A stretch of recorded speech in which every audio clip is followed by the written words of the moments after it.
Olá, meu nome é Luiz Roberto, uma vez mais aqui no nosso canal Espiritismo em Pauta, vamos apresentar um vídeo para falar hoje sobre o Centro Espírita. Falamos no último vídeo sobre diretrizes espíritas, né? Apanhamos lá da FEB, e esse material que nós também apanhamos da FEB e acrescentamos naturalmente alguma coisa nossa para dar sentido ao propósito de se falar especificamente do Centro Espírita.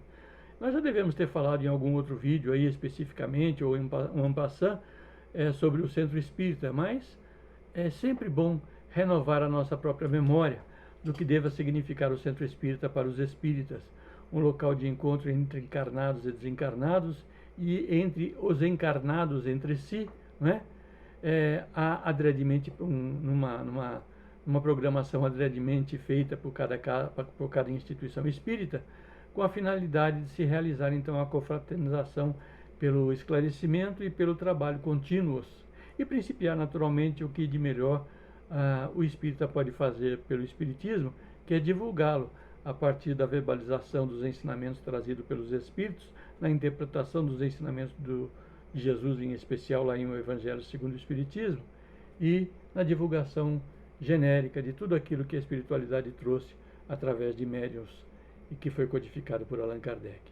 Vale lembrar que nós devemos tornar a nossa casa espírita muito grande em realizações e não propriamente em tamanho. E o próprio Allan Kardec, em O Livro dos Médiuns, na parte 2, capítulo 29, item 335, é quem alerta, afirmando que 20 grupos de 15 ou 20 pessoas obterão mais e muito mais farão pela propaganda do que uma assembleia de 300 ou 400 indivíduos. O Espírito Emmanuel, na mesma batida, né, ou quase que com essas mesmas palavras, lembra também que mais vale muitos pequenos centros espíritas a iluminar do que um único e grande, pois se esse se apagar, por qualquer que seja o motivo, faltará a luz do esclarecimento para todos. E se um daqueles pequeninos centros espíritas se apagar por qualquer que seja o motivo, né, muitas outras luzes permanecerão brilhando e iluminando a consciência dos homens. Então, a espiritualidade é unânime nesse sentido. Allan Kardec ainda nos afirma que cada agrupamento e cada país terão do Espiritismo o que dele fizerem. Disso, releva dizer que o Espiritismo é a doutrina do livre pensar, que o livre-arbítrio pertence às criaturas que dele fazem uso, que a lei é de causa e efeito e que toda ação resulta numa reação, pois sendo o plantio livre, porém a colheita é obrigatória. E isso por si só já é suficiente para se fazer do Espiritismo um farol, um guia de realizações com o Cristo Jesus, uma vez que o Espiritismo é cristão. Essas falas todas que nós acrescentamos ao material realizado pela FEB, ela tem o objetivo de mostrar que a responsabilidade na condução do Espiritismo é de cada pessoa, de cada grupo, de cada país, efetivamente, né? Nós sabemos, por exemplo, que o Espiritismo, que o médium espírita deve exercer a sua mediunidade gratuitamente. Entretanto, aí pelo mundo, existem médiuns que, em nome do Espiritismo, exercem a sua mediunidade, porém cobram consultas, cobram passes, cobram isso e aquilo e outro mais, né? Então, cada um é responsável por aquilo que planta, vai colher aquilo que plantou. E, para tanto, exemplificativamente falando, uma vez mais, os programas de realizações encetados pelos centros espíritas devem levar seus componentes a sentirem bases de equilíbrio, pensar com elevação, falar construtivamente, estudar sempre e servir mais. Isso segundo ensina o espírito William James, por Chico Xavier e Valdo Vieira, na obra Entre Irmãos de Outras Terras. Uma prova cabal de que aquilo que foi ensinado lá nas obras fundamentais pela espiritualidade permanece viva e atuante na comunicação dos espíritos nos dias de hoje.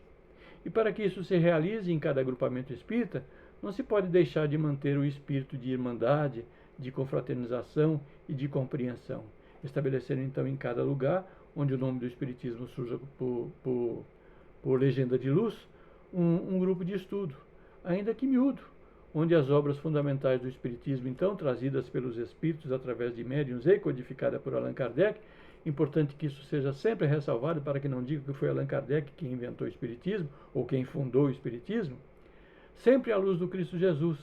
seja então o norte, conforme recomenda Bezerra de Menezes através de Chico Xavier, no material constante lá da revista Reformador, número 93, para uma referência mais objetiva daquilo que estamos repassando. Assim, trabalho e união dos princípios doutrinários constituem, sem dúvida nenhuma, o elo forte a assegurar então o desenvolvimento do movimento espírita, nos centros espírita em especial.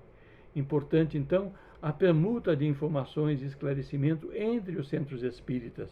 No nosso estado aqui, por exemplo, a União das Sociedades Espíritas possibilita esse relacionamento, essa fala entre os centros espíritas nas múltiplas visitas que se fazem reciprocamente, especialmente em forma de palestra, né? Os palestrantes levam então seus conhecimentos adquiridos na sua casa espírita de espiritismo para outras tantas e também as recebe. Isso então pelo diálogo e convivência fraterna vai se realizar sempre, pela ajuda recíproca e principalmente pela união de esforços com vistas então à realização do claro objetivo de estudar, divulgar e praticar a doutrina espírita, que é o dever de todos nós que somos espíritas. Assim, meus irmãos espíritas, porque o vídeo espírita é para os espíritas, né? Trabalhemos juntos e unamos os nossos esforços a fim de que o Senhor, ao chegar, encontre acabada a obra, conforme nos recomenda o Espírito de Verdade, lá em O Evangelho segundo o Espiritismo, no capítulo 20, no item 5. Pois o serviço de unificação em nossas fileiras é urgente, porque define objetivo e o objetivo aqui porque, deixa eu melhorar isso aqui, porque define o objetivo a que todos devemos visar, agora ficou melhor, que todos devemos visar, sem, porém, violentar naturalmente consciência alguma, conforme o afirma Bezerra de Menezes, também por Chico Xavier, material constante lá na revista Reformador, número 93. A união, então, dos espíritas e a unificação do movimento não é um convite à perda da autonomia dos centros espíritas, que são, sim, todos autônomos, pela submissão de um a outro centro espírita, uma federação ou uma união de sociedades espíritas, pois cada centro espírita terá do espiritismo o que dele fizer, Kardec mesmo o afirmou. Antes, é um convite a que não caiamos na inércia e no parasitismo, na aceitação tácita sem a discussão e o exame das informações, exaltando, porém, a dinâmica do amor, lembrada por Bezerra de Menezes, por Divaldo Franco, lá na revista Reformador também, número 94, também como referência para eventual consulta. Então, nós colamos aqui o alerta da FEB para recordar aos espíritas as palavras de Jesus, que a casa dividida rui e que, todavia, ninguém pode arrebentar um feixe de varas que se agregam numa união de forças, conforme o lembra Bezerra de Menezes, também na revista Reformador, número 94. Portanto, essas referências, porque não são minhas, ela da FEB, que eu apanhei, e eles fizeram essa referência e eu preciso fazê-la também, para que outras pessoas possam, eventualmente, consultar esse material. O tripé que sustenta, então, os postulados da doutrina espírita, filosofia, ciência e moral religiosa, deve ser trabalhado por todos nos centros espíritas. Moral religiosa, eu melhoraria dizendo moral cristã, por todos nos centros espíritas, para a devida compreensão dos ensinamentos trazidos pela espiritualidade em nome de Jesus, posto que o conjunto das obras do Pentateuco Espírita, codificadas por Allan Kardec, o enfoca com veemência. Isso nós podemos constatar